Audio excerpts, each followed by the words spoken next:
দেখি এই বাড়িতে গোয়াল ঘরে দুধের গাভী আছে কিনা। আজ আমার একটু দুধ খাইতে মনে চাইছে। কিরে সাদা গাভী, তুমি ঘুমিয়ে আছো নাকি? দুধরাজ সাপ সাদা গাভী খুঁজতেছে দুধ খাওয়ার জন্য। পরে অন্য গোয়াল ঘরে ঢোকে। এই সাদা গাভী, অনেকদিন হলো দুধ পান করি না, আজ পিপাসা লেগেছে। হায় আল্লাহ, কি বিপদে পড়লাম! এখন দেখছি আমার জান বাঁচানো ফরজ। এই গাভী, কি বকবক করছিস? একদম চুপ, আর কোনো আওয়াজ যেন না শুনি। দুধ রাজসাপ, আপনি কি চাইছেন? খোলামেলা বলুন। এই সাদা গাভী, আমি তোমার দুধ পান করব, একদম চুপ করে থেকো।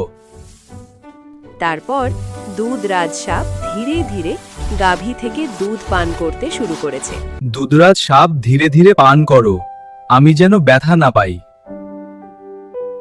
দুধরাজ সাপ দুধ পান শেষ করে ধীরে ধীরে ঘরের বাহিরে চলে যায়। দেখি আজ কতটুকু দুধ দেয় আমার গাভী। একই দেখছি আমি, নিচে দুধ পড়ে আছে, কিন্তু গাভীর বানে দুধ নেই কেন? এই সাদা গাভী, তোমার দুধ কেউ কি দহন করেছে, নাকি তোমার বাছুর খেয়ে ফেলেছে বলো? মালিক, গতকাল একটা দুঃখজনক ঘটনা ঘটেছে, বলতে ভয় করছে। দুধরাজ সাপ আমাকে জিম্মি করে ভয় দেখিয়ে দুধ পান করেছে। এখন আমার দুধের বান নষ্ট হয়ে গেছে, দেখেন আমার কি অবস্থা। আচ্ছা ঠিক আছে, দেখি দুধরাজ সাপ আবার আসে কিনা। গিন্নি শুনেছ, আজ গাভীর দুধ পাইনি, দেখো খালি বালতি। কেন দুধ পাওনি? কি হয়েছে তোমার গাভীর?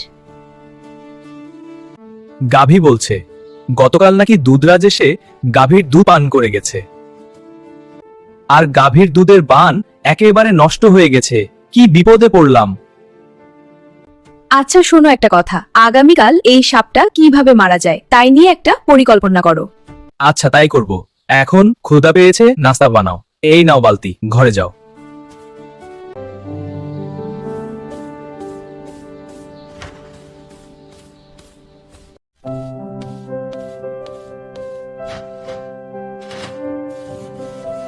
একটা গাভীর দুধ বিক্রি করে সংসার চালাই, সাপ আমাদের শত্রু হলো কেন? গিন্নি, আমি আসছি, দরজা খোলো।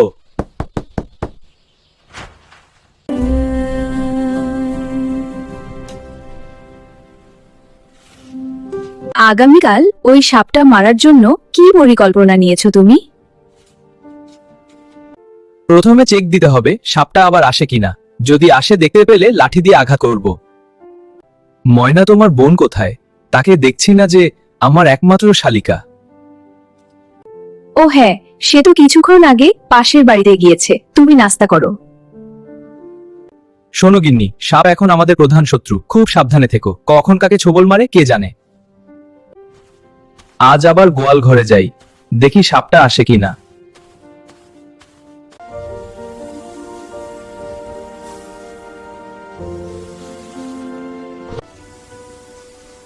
সালা দুধরাজ সাপ, আজই তোমার শেষ দিন।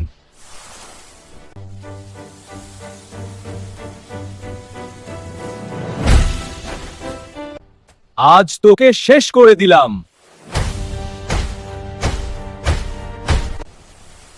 আজ তোকে শেষ করে দিলাম। গাভীর মালিক, আমাকে মারলি, এই হত্যার প্রতিশোধ আমার ভাই কিং কোবরা নিবে। গিন্নি শুনেছ, আজ দুধরাজ সাপটাকে মেরে ফেলেছি। আচ্ছা ঠিক আছে, আজ থেকে আমাদের প্রধান শত্রু শেষ হয়ে গেল। হ্যালো কাল্লো কোবরা, তোমাকে স্বাগতম। কেন এসেছো বন্ধু? কেমন আছো তুমি? আমি বন্ধুর প্রতিদান দিতে এসেছি। আমি তোমাকে একটা খবর দিতে এসেছি। আচ্ছা ঠিক আছে, তাহলে বলো কি খবর? বস, আপনার ছোট ভাই দুধরাজকে মেরে ফেলেছে। ওই গ্রামের গাভীর মালিক আমার ভাইকে মেরে ফেলেছে। কার এত সাহস? আমি এই হত্যার প্রতিশোধ নিব। বন্ধু, তুমি আমাকে একটু সাহায্য করতে হবে। ওই গাভীর মালিক অথবা তার পরিবারের যে কাউকে পাবে, তাকে হত্যা করে দিও। এই হত্যার প্রতিশোধ নিতেই হবে। আগামীকাল থেকেই অ্যাকশন শুরু করে দাও।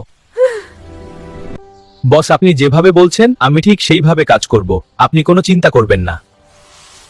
বস, আমি তাহলে এখনই চলে যাচ্ছি। আজ প্রতিশোধ নিব। ওই গোয়ালকে শেষ করে দিব। বছের হুকুম। কালো কোবরা সাপ প্রতিশোধ নিতে গোয়ালের বাড়িতে এসে গেছে। কালো কোবরা সাপ গোয়ালের ঘরের ভিতর প্রবেশ করছে। গোয়ালের বউ ভয়ে আতঙ্ক।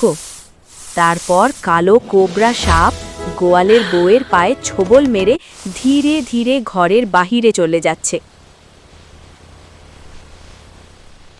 সালা গোয়াল, তোর বউরে শেষ করে দিলাম আর প্রতিশোধ নিলাম। বস, ওই গোয়ালের বউকে শেষ করে দিয়েছি। যেই কথা সেই কাজ। বেশ করেছিস বন্ধু, তোমাকে অনেক ধন্যবাদ। তুমিই আমার আসল বন্ধু। কালো কোবরা সাপ আমার বউয়ের ছোবল মেরেছে। আমি এখন কি করব? এখন কোথায় যাব? কোথায় ডাক্তার পাবো? কি বিপদে পড়লাম! আল্লাহ আল্লাহ। সাধু বাবা, আমি একটা বিপদে পড়েছি, আমাকে সাহায্য করুন। গতকাল আমার বউয়েরে কালো কোবরা দংশন করেছে, তাকে বাঁচিয়ে দিন। এই শোনো গোয়াল, বাঁচানোর মালিক আমি না, বাঁচানোর মালিক একমাত্র আল্লাহ। আমি শুধু চিকিৎসা আর চেষ্টা করতে পারি, বাঁচানোর মালিক একমাত্র আল্লাহ। আচ্ছা ঠিক আছে, তুমি এখন বাড়িতে যাও, আমি ঔষধ নিয়ে আসছি। গোয়ালবাবু বাড়িতে আছেন? আমি আপনার বউয়ের চিকিৎসা করতে এসেছি। গোয়ালবাবু, এই ঔষধগুলো এখন খাইয়ে দাও, হালকা গরম পানি দিয়ে। গোয়ালবাবু, এই ঔষধগুলো খাওয়ানোর পরেও যদি রোগী ভালো না হয়, তাহলে রোগীকে কলা গাছের নৌকা বানিয়ে নদীতে ভাসিয়ে দিতে হবে। যুগ যুগ ধরে এই প্রথা চালু আছে, রাজা বাদশার আমল থেকেই। সাধু বাবা, তাহলে কি আমার স্ত্রী আর ভালো হবে না? গোয়ালবাবু, নিরাশ হইও না, আল্লাহ চাইলে ভালো হতে পারে। আল্লাহর উপর ভরসা রাখো। আমি আগামীকাল আবার আসব, দেখে যাব রোগীর কি পরিস্থিতি। সাধু বাবা আর গোয়ালবাবু সাপের কাটা রোগীকে নৌকায় ভাসিয়ে দিচ্ছে। নৌকাটি নদীর পানির স্রোতে ভেসে যাচ্ছে কোনো এক অজানা স্থানে। এই সাপের কাটা রোগী কোথায় থেকে ভেসে এলো, এই খবরটা গ্রামবাসীকে দিতে হবে। এই যে ভাইয়েরা ও বোনেরা, আপনারা দেখেন এই মহিলা জীবিত নাকি মৃত। তারপর গ্রামবাসী সবাই এই সাপের কাটা মহিলাকে বাড়িতে নিয়ে যায় এবং তাকে সুস্থ করার জন্য চেষ্টা করছে আর চিকিৎসা চালিয়ে যাচ্ছে। গোয়ালবাবু গাভী থেকে দুধ দোহন করছে, বালতি ভর্তি দুধ পাচ্ছে। এই গাভীর দুধ বিক্রি করে গোয়ালবাবুর সংসার চলে। মালিক, দুধ বেশি পেতে চাইলে আমাকে ভালো ভালো খাবার দেন। আমার বউ মারা গেছে, মনটা খুবই খারাপ, তাই সাগর পাড়ে ঘুরতে আসলাম। গোয়ালবাবুর বউ মারা যাবার পর সাগর পাড়ে তার প্রেমিকা পেয়ে যায়। গোয়ালবাবু কেমন আছেন? শুনলাম আপনার বউ মারা গেছে। ম্যাডাম ঠিকই শুনেছেন, প্রায় 1 মাস হলো আমার বউ মারা গেছে। এখন আমি নতুন করে বিয়ে করতে চাই এবং সংসার বানাতে চাই। গোয়ালবাবুর এই বিয়ের প্রস্তাবে পরী বিবি রাজি হয়ে যায় এবং তাহারা উভয়ই প্রেম নিবেদন করে। আচ্ছা গোয়ালবাবু, আপনার প্রস্তাবে রাজি হলাম। আমার দেন মোহর কি দিবে?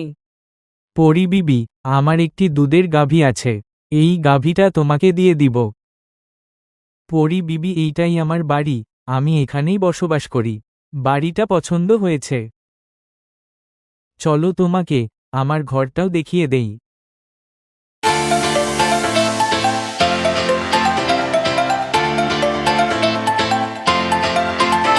বিয়ের পর গোয়ালবাবু আর পরী বিবি বাসর রাত উদযাপন করছে আর প্রেম নিবেদন করছে।